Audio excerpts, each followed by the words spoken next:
ఒక్కసారి కొమ్మూరి గోల్డ్ కి కాల్ చేయండి. తాకట్లో ఉన్న మీ బంగారాన్ని విడిపించి మార్కెట్ ప్రైస్ కి వాళ్ళు కొనుక్కుని మిగతా డబ్బులు మీకు ఇచ్చేస్తారు. నమస్కారం అండి. మాకైతే అందరికీ చాలా సంతోషంగా ఉంది. గవర్నమెంట్ స్కూల్స్లో అత్యధిక శాతం రిజల్ట్స్ రావడం ఆనందంగా ఉంది మాకు. అంచేత ఎక్కువ శాతం ఎవరైతే స్కోర్ చేశారో ఆ పిల్లలతోటి సరదాగా భోజనం చేయాలనిపించి వాళ్ళందరినీ పిలిపించడం జరిగింది. ఈరోజు టాపర్స్ అన్నమాట అందరూ కూడా. నాకైతే చాలా ఆనందంగా ఉంది. ఎందుకంటే గవర్నమెంట్ స్కూల్స్లో పిల్లలకి ఇంతంత పర్సంటేజ్ రావడం చాలా అరుదుగా ఉంటుంది. ఆ కార్యక్రమానికి ఈవేళ శ్రీకారం చుట్టి పట్టుదలగా టీచర్స్ కానివ్వండి, ఎంఈఓస్ కానివ్వండి, అందరూ కూడా కృషి చేయడం వల్ల, పిల్లలు కూడా శ్రద్ధ చదవడం వల్ల ఇవాళ చూసుకుంటే అనకాపల్లి జిల్లా, ఈ జిల్లాలో 7 కాన్స్టిట్యున్సీలు ఉన్నాయి మనకి. నర్సీపట్నంతో కలిపి 7 నియోజకవర్గాలు ఉన్నాయి. 7 నియోజకవర్గాల్లో మనం చూసుకుంటే ఒకసారి స్కోర్ చూసుకుంటే అబౌవ్ 570 పైన వచ్చినటువంటి మార్కులు పిల్లలు మన నర్సీపట్నం నియోజకవర్గంలో 54 మంది ఉన్నారండి. అంటే హైయెస్ట్, జిల్లాలోనే హైయెస్ట్ మనం వచ్చాం. ఇంకా రావాలి. రాబోయే రోజుల్లో కూడా పిల్లలు బాగా చదువుకోవాలి. జీవితాలు సఫలం అవ్వాలంటే ఎడ్యుకేషన్ చాలా ఇంపార్టెంట్ అని చెప్పి అందరికీ తెలుసు. అంచేత ఈ 54 మందికి హైయెస్ట్ కోచిన వాళ్ళ వ్యక్తులకి అందరికీ కూడా ఆ శుభాకాంక్షలు తెలియజేస్తున్నాను.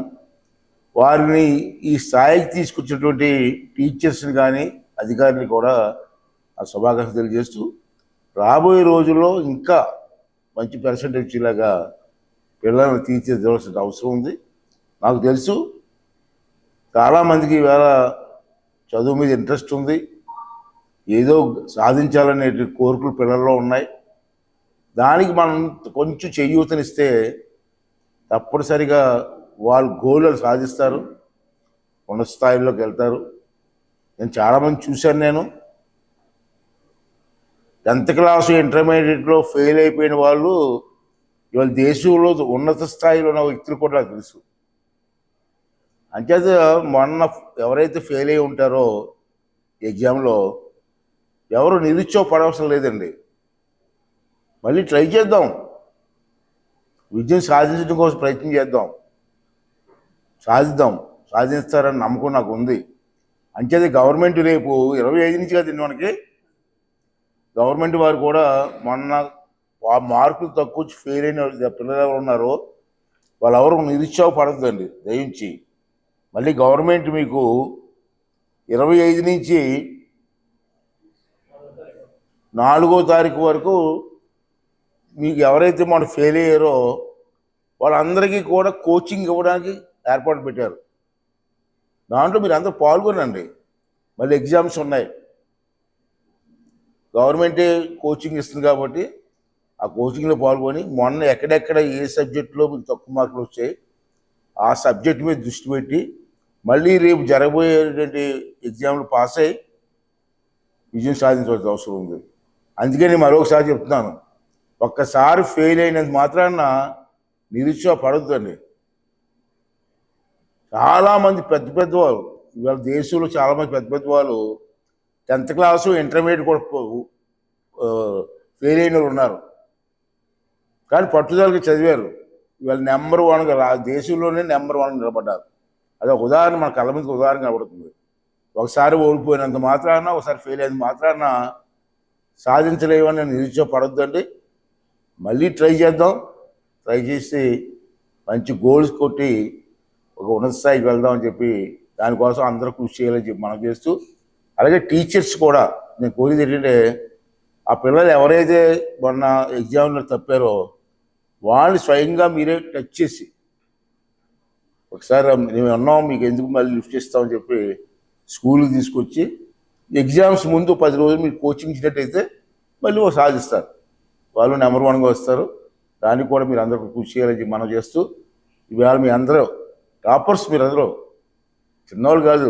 10th క్లాస్లో ఇన్ని మార్కులు మేము చదువుకున్నప్పుడు ఇన్ని మార్కులు రాలేదు మాకు.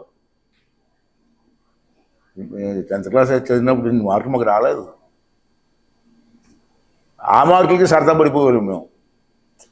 ఈ మార్కులు చెబుతుంటే ఇన్ని మార్కులు ఎలా వచ్చేసారా బాబు అనిపిస్తుంది మాకు. జనరేషన్ కాదు ఇది, జనరేషన్ కాదు ఇది. ఎక్కడ ఎంత హైయెస్ట్ ఎంత వచ్చింది మాస్టర్ గారు మొన్న? 5,600కి.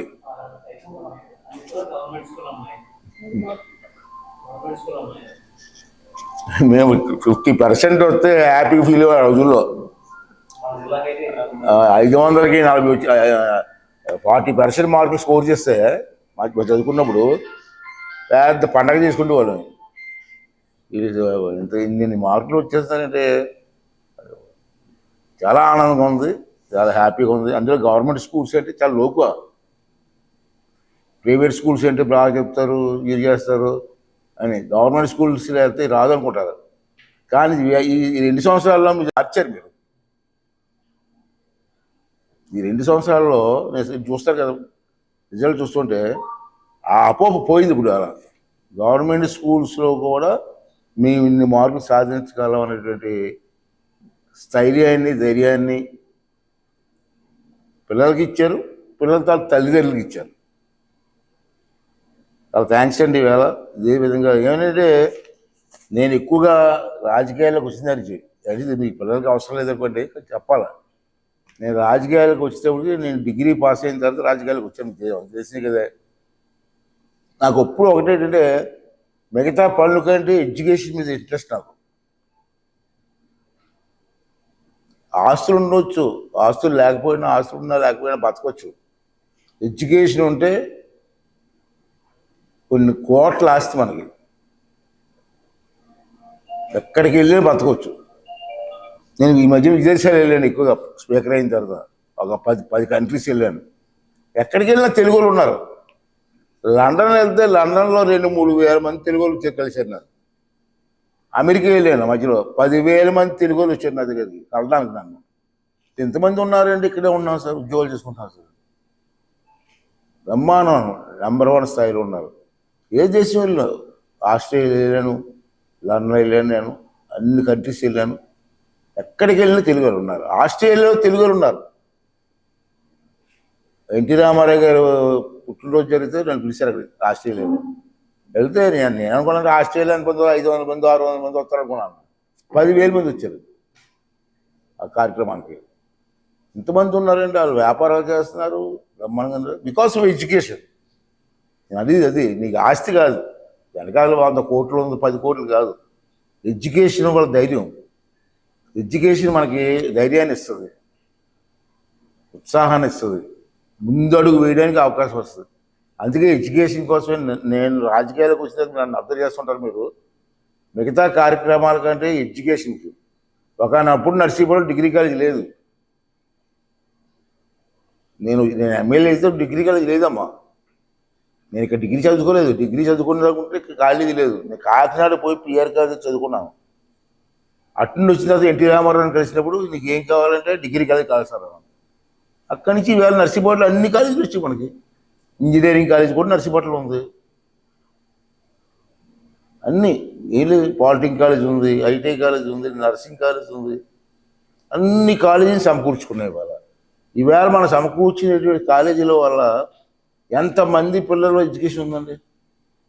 ఎంత పిల్లలు ఎక్కడికి వెళ్ళకుండా నర్సీపట్నం చదువుకునే అవకాశం వచ్చింది. ప్రైవేట్ స్కూల్స్ కూడా ఉన్నాయి. నేను అన్ని స్కూల్స్ అసలు ఊహించలేదు.